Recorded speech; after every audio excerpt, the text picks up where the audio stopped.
Hello everyone, welcome back to Believers IAS Academy, Bengaluru. This is NCERT classes discussion. Today we'll be dealing with Polity 7th Standard Chapter 4. We're already done with Polity Class 6 Standard as well as Polity 7th Standard Chapter 3. Now we'll be dealing with Chapter number 4.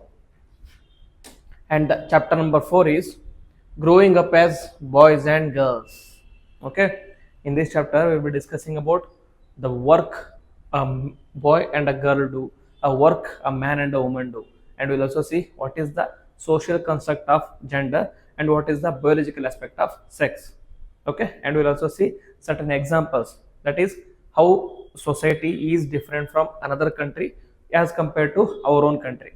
Okay, so first one is, so gender is a social construction through which social and cultural roles of males and females are defined. Okay, whereas sex, that is male or female, okay, it is a biological construct, whereas gender, it is a social construct. Okay, socially construct, and according to which the social and cultural roles of both males and females are defined. In most of the societies value men and women differently. Okay, in most of the societies, most of the patriarchal societies, men are valued more than women. Okay, women, the role women play and the work they do are usually valued less than the roles men play and the work they do. Okay, this is a kind of patriarchal setup.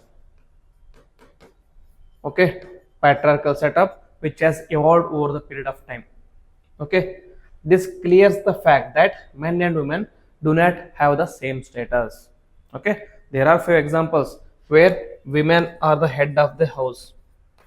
Okay, where women's work is given more importance, where women lead the political aspects, where women lead the households, etc., etc. But these are very few and far. They are present in certain communities like Nair of Kerala, okay, Nairs of Kerala, and in certain cases of Khasas of Myanmar. Okay, only in certain communities only. But majority of the world, it is patriarchal, where men are and men's roles are given more importance compared to women's role. So gender justice is an important issue that needs to be highlighted. Okay, gender justice and gender equality should be the forefront of gender okay, gender issues. Then in this chapter they gave an example of Samoan Islands and they compare it with Madhya Pradesh of India. In Samoan Islands, it is one of the large groups of small islands in the southern part of Pacific Ocean. Till the 1920s, children in the island did not go to school. When the babies started walking on their own, they were left under the care of their older brothers and sisters. Children as old as 5 years looked after their younger siblings. Okay, so younger siblings, older siblings or elder siblings were given the task of socialization. Okay, after attaining 9 years of age, boys joined the older boys for outdoor activities like fishing and planting coconuts. However, girls continued to look after the younger ones. Even in the Samoan Islands, such as primitive communities, there is a distinction made between men and women. Okay, so male, in the initial days, both male and female took care of younger ones, but as they grew older, male were made to, or the older boys were made for outer activities such as fishing and planting coconuts, where girls continue to look after the younger ones. So the roles has been set up here already from the very young time. Okay, from the very younger ages, their roles are being set up. Okay, after attaining 9 years of age, boys joined the older boys for outdoor activities. Okay, and then when the girls became teenagers, that is when they attained the age of 14 years, they were allowed more freedom as they could go on for fishing and plantation activities or help their mothers in the cooking. Okay, this aspect, that is the teenagers given more freedom once they reach a teenager's age, is what missing in the Indian aspect. Okay, so there is more freedom for women in Samoa. Okay, more freedom in Samoan Islands for women in most of the developed societies, you can say. Okay, then compare that to India in Madhya Pradesh. In Madhya Pradesh, boys and girls have a different outlook. The school for boys was open while the one for girls was closed. Okay, this is an example. And men and women do equal work, but it is not valued equally, whereas men are valued more and women are valued less. Okay, in the Samoan, apart from the early ages, that is from 5 years to say 14 years, till they attain the teenage age, they were allowed to do the socialization. After that, they were given the freedom. They were given the freedom to do the activities which the older boys also used to do. Okay, so there was an aspect of gender equality there, which is been missing in Madhya Pradesh, that is in India. Okay, then it also talks about valuing of housework. Okay, that is many women work in offices and many do only household work. Okay, the work done in office is valued through money or remuneration, whereas the work done in household is not at all valued, it is not at all considered, it is in fact ignored, that saying that you don't do any work. Okay, valuing housework is an important element which needs to be propagated in the society. If we look at the lives of domestic workers, they are involved in activities like sweeping, cleaning, cooking, washing clothes and dishes, or looking after the children. Okay, most of these people are women. The domestic workers are most of the times women. If a woman or if a female works in another household as a domestic worker, then she gets paid. If the same person works in her home doing all these activities, then she is not given or she is not paid, because it is considered as their work to be done. The household work is to be done by females. That is the role assigned to women in India and most of the societies in the world. Okay, a number of housework actually involves many different tasks. The work requires strenuous and physically demanding situation. Okay, many of these household works are more strenuous and more physically demanding compared to the office works. Compared to office works, household works are more physically demanding. Okay, that is why instead of considering this housework and instead of calling mother or female as a housewife, okay, we can give, instead of using this derogatory term, we can give value by calling her as a homemaker.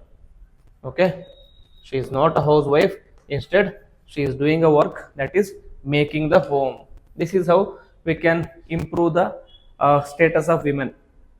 Okay, then about women's work and equality, that is, equality is an important principle which is present in our constitution, which is also mentioned in the preamble, which says that being a male or female should not become a reason for discrimination. Okay, there should not be discrimination based on the social aspect of gender.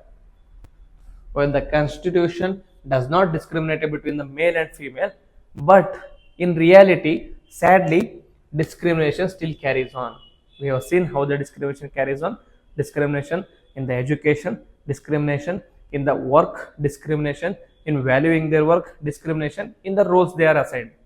Okay, government has introduced measures like Anganawadis or child care centers to improve the status of women in society.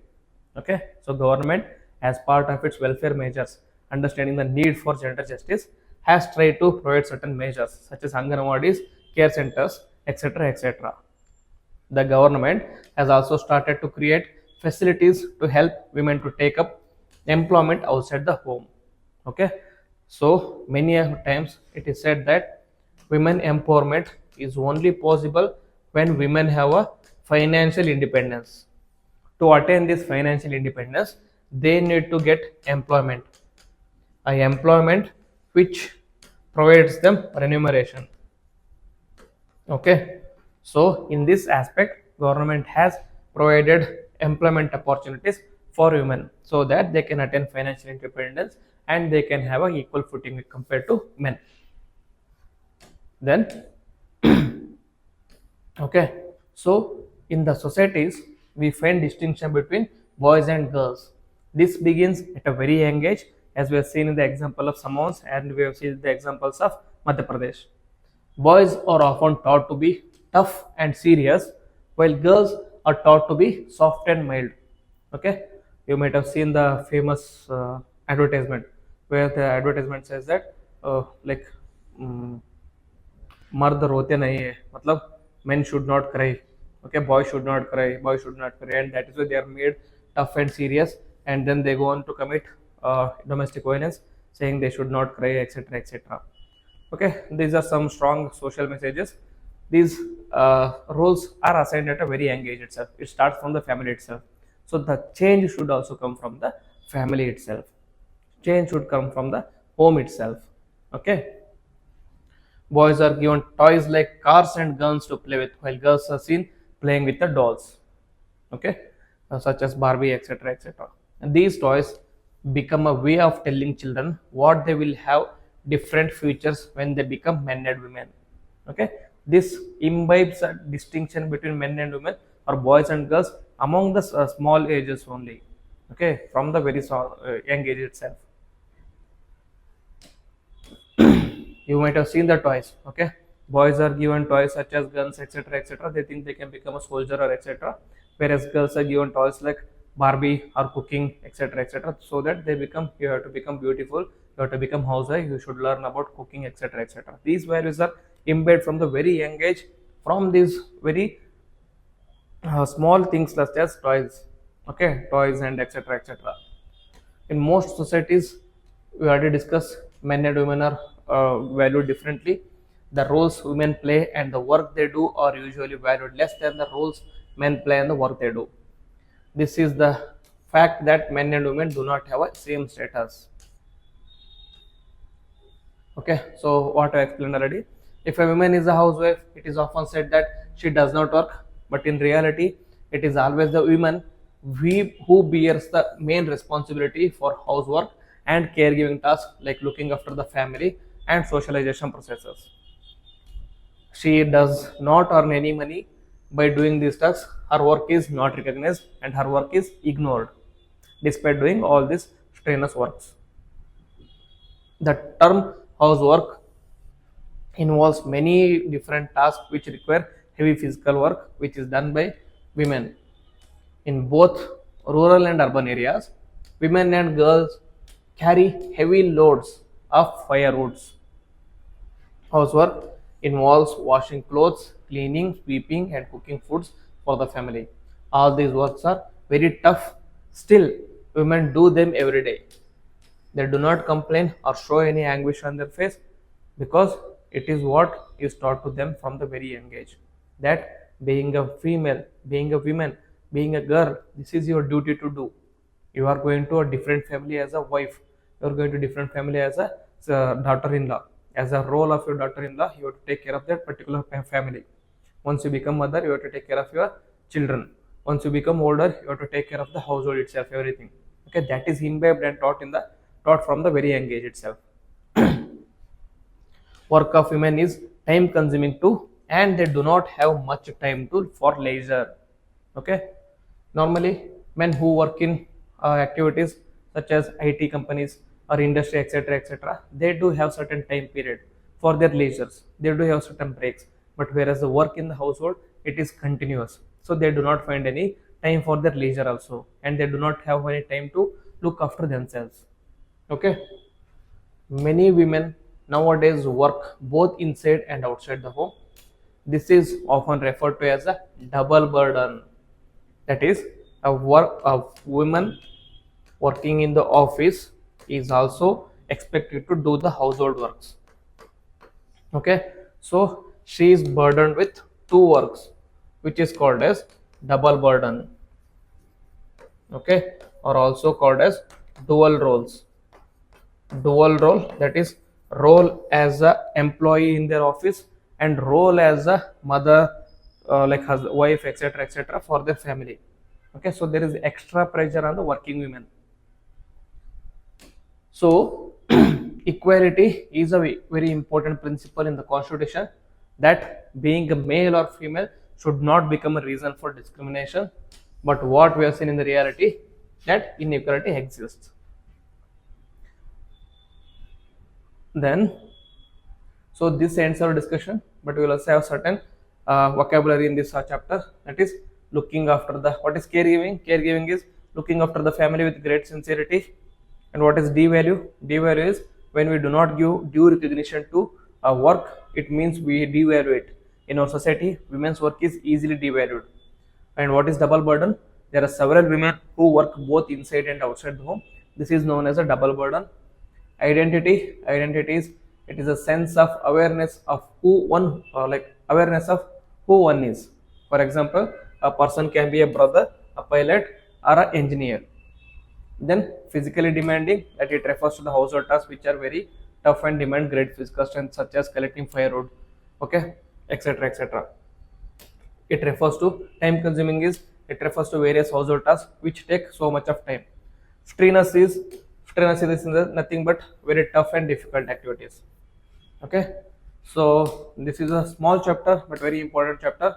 You can use certain words such as dual career, a double burden, and there is distinction between Samoan and Madhya Pradesh. Okay, these examples you can use in your essay or your mains answers. So this ends our discussion for the day. If you like the video, then please hit the like button, also comment on it and share with your friends.